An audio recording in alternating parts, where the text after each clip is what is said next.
A continuación, vostede vai ver unha reportaxe 2 veces seguidas. Tome as notas que precise. Ata o século XX, a maioría dos traxes galegos que se vestían a cotío estaban feitos de liño ou de lá.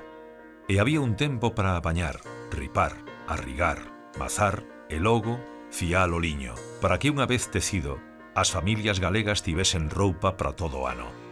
Un proceso tradicional que a fabricación en serie condenou ao esquecemento, agás por parte de algúns animadores culturais que tratan de lembrar o longo proceso de obtención do liño e mesmo están a recuperar a confección de pezas tradicionais de roupa. Facemos os patróns en papel de estraza, collendo os debuxos, ben das pinturas, como vos decía, ou dos gravados, e facemos as réplicas de exactamente o que había antes. A importancia é grande. Son traballos que levan moitísimo tempo, todo se fai a man, primeiro hai que elaborar os debuxos, despois bordar, todos son puntadas feitas a man, e, ademais, incluso empréganse os mesmos bordados e as mesmas puntadas e os mesmos puntos que se utilizaban no século XVII, no século XVIII e no século XIX. É importante utilizar un bo material, lóxicamente, para que o resultado desto, que non deixa de ser máis que artesanía, pura artesanía, artesanía textil, que se deixou de facer por motivo da Revolución Industrial, non? Que chegaron cousas, chegaron os panos cataláns, chegou o algodón a sustituir e acabar co liño de Galicia, e outros tecidos máis vistosos. A hora de confección, sí que efectivamente houbo sempre modistas en todas as aldeas, costureiras, moitas costureiras, e tamén sastres para os traxes de home, non? Pasa que, bueno, temos anécdotas, sabemos que, por exemplo, pois os homes, inda que levaban unhas chaquetas no traxe tradicional, nunca as poñían, eran un xesto un pouco de chulería, non? Entón, os sastres nin siquiera lles tomaban medidas aos homes. Facíanlle unha chaqueta para que levaran o día da festa, pero a levaban colgado do ombreiro esquerdo, que era o normal, e non se preocupaban moito. Efectivamente, traballábase moito nas casas, facíase todo a man, a base de agulla e fío, nada máis. Cando empezaron as máquinas a aparecer, as máquinas de coser, entonces engadíronse tamén as máquinas ao traballo textil, pero o tecido na casa seguíase facendo nas tecedeiras de cada familia, non? Casi todas as casas tiñan teares sobre todo para liño ou para picotes, liño e lá. Para abastecer de lá teas, fíos, botóns, agullas e tesoiras, xa no século XIX xurdiron as mercerías, especialmente nas vilas e cidades onde tamén proliferaron as costureiras.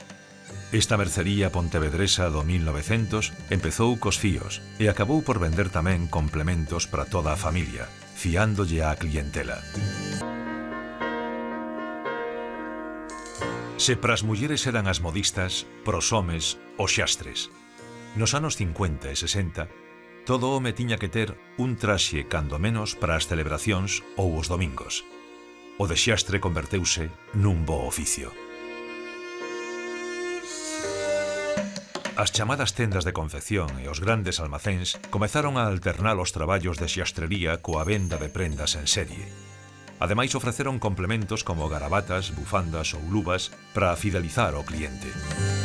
Rebaixas de inverno normalmente comenzábamos finales de xaneiro ou mediados de febreiro.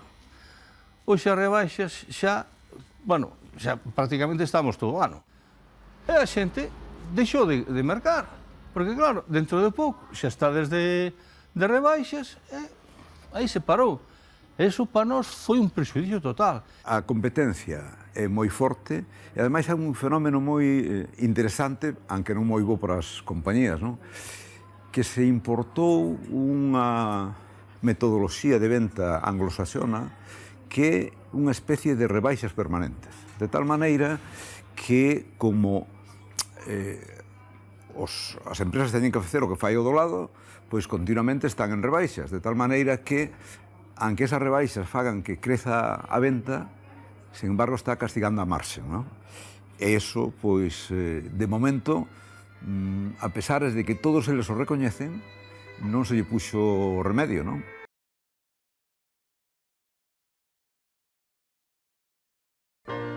Ata o século XX, a maioría dos traxes galegos que se vestían a cotío estaban feitos de liño ou de lã. E había un tempo para apañar, ripar, arrigar, mazar e logo fiar o liño, para que unha vez tecido, as familias galegas tivesen roupa para todo o ano. Un proceso tradicional que a fabricación en serie condenou ao esquecemento, agás por parte de algúns animadores culturais que tratan de lembrar o longo proceso de obtención do liño e mesmo están a recuperar a confección de pezas tradicionais de roupa. Facemos os patróns en papel de estraza, collendo os debuxos, ben das pinturas, como vos decía, ou dos grabados, e facemos as réplicas de exactamente o que había antes. A importancia é grande. Son traballos que levan moitísimo tempo, todo se fai a man, primeiro hai que elaborar os debuxos, despois bordar, todos son puntadas feitas a man, e ademais incluso empréganse os mesmos bordados e as mesmas puntadas e os mesmos puntos que se utilizaban no século XVII, no século XVIII e no século XIX. É importante utilizar un bo material, lóxicamente, para que o resultado desto, que non deixa de ser máis que artesanía, pura artesanía, artesanía textil, que se deixou de facer por motivo da Revolución Industrial, non? Que chegaron cousas, chegaron os panos cataláns, chegou o algodón a sustituir e acabar co liño de Galicia, e outros tecidos máis vistosos. A hora de confección, sí que efectivamente houbo sempre modistas en todas as aldeas, costureiras, moitas costureiras, e tamén sastres para os traxes de home, non? Pasa que, bueno, temos anécdotas, sabemos que, por exemplo, pois os homes, inda que levaban unhas chaquetas no traxe tradicional, nunca as poñían, eran un xesto un pouco de chulería, non? Entón, os sastres nin siquiera lles tomaban medidas aos homes. Facíanlle unha chaqueta para que levaran o día da festa, pero a levaban colgado do ombreiro esquerdo, que era o normal, e non se preocupaban moito. Efectivamente, traballábase moito nas casas, facíase todo a man, a base de agulla e fío, nada máis. Cando empezaron as máquinas a aparecer, as máquinas de coser, entonces engadíronse tamén as máquinas ao traballo textil, pero o tecido na casa seguíase facendo nas tecedeiras de cada familia, non? Casi todas as casas tiñan teares sobre todo para liño ou para picotes, liño e lã. Para abastecer de lã, teas, fíos, botóns, agullas e tesoiras, xa no século XIX xurdiron as mercerías, especialmente nas vilas e cidades onde tamén proliferaron as costureiras. Esta mercería pontevedresa do 1900 empezou cos fíos e acabou por vender tamén complementos para toda a familia, fiándolle á clientela. Se pras mulleres eran as modistas, pros homes, os xastres. Nos anos 50 e 60, todo home tiña que ter un traxe cando menos para as celebracións ou os domingos. O de xastre converteuse nun bo oficio.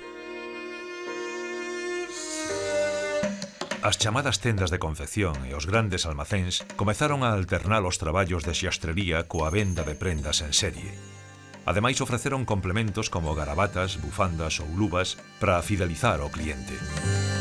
Rebaixas de inverno normalmente comenzábamos finales de xaneiro ou mediados de febreiro.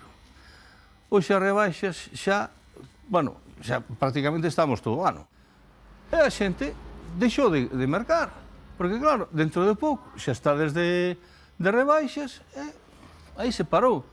Eso para nós foi un prexudicio total. A competencia é moi forte e ademais é un fenómeno moi interesante, aunque non moi bo para as compañías, non? Que se importou unha metodoloxía de venta anglosaxona que é unha especie de rebaixas permanentes. De tal maneira que como as empresas teñen que facer o que fai o do lado, pois continuamente están en rebaixas, de tal maneira que aunque esas rebaixas fagan que creza a venta, sin embargo está castigando a marxe, non? E iso, pois, de momento, a pesar de que todos eles o recoñecen, non se lle puxo remedio, non?